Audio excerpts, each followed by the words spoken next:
Let's welcome back Chris Grisanti, Chief Equity Strategist at MAI Capital Management. It's good to see you again, Chris. Welcome. Thank you, Kelly. It's good to be with you, as always. Yeah, I don't think you're the kind of guy who's going to take off a trade after 1 month, but it's worked out maybe it's met your target in advance. Well, being down 3% isn't my idea of a great trade yet, but I think over the year, I think Verizon stands a terrific chance, even continuing to beat Tesla from here. And it's more, honestly, a statement about the markets and the economy than it is about these two companies.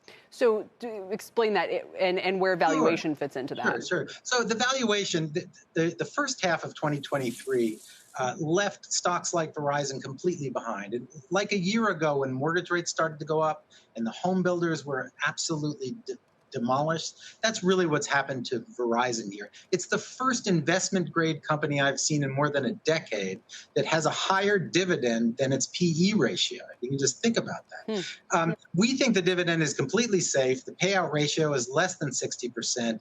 Cash flow is strong. It's actually getting better because 5G spending is peaking. But Verizon has languished. And folks say to me, what do you care about? Nobody cares about Verizon. And then I say, well, that's not a bug. That's a feature. That's when you want to buy a stock, is when nobody cares about it. Everybody's left it for dead. Now, let's compare that with Tesla, of course. Tesla, for all its brilliance, still makes cars. And if the economy slows, folks will buy less cars than analysts are now expecting them to buy. And that's the hurdle they have to beat. And it's okay if you have a 7 PE like Verizon does, not to quite meet expectations. But when you have a 60 or 70 PE, you need constant reassurance, which comes in the form of making or beating the numbers. And I just think in a slowing economy, which I strongly see over the next 6 to 12 months, I think that's going to be tough for Tesla. And I'm not saying Verizon's a better company, whatever that means. I'm just saying I want to make money. And I want to protect myself over the next year. I think Verizon's a better way to do that than Tesla. So the sort of rejoinder to that would be Verizon's a value trap, and Tesla's growth is worth paying for. Like its performance is worth paying up for. And there's both of these kind of continuing to go where they've gone is more likely than not.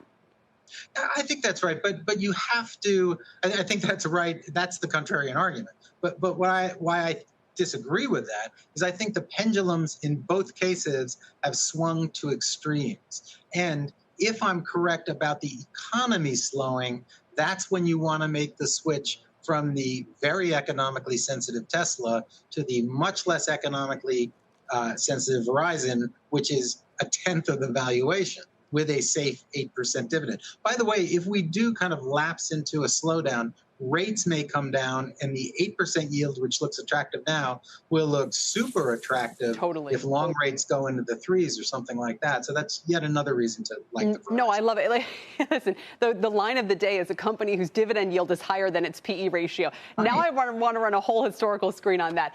Chris, you always bring us the best, most provocative ideas. We appreciate. And by the way, the home builders, they always work out pretty well. We really appreciate it today. So far, so good. Thank you, Kelly. Exactly. Berkshire following you 12 months later. Chris Grisanti from MAI Capital Management.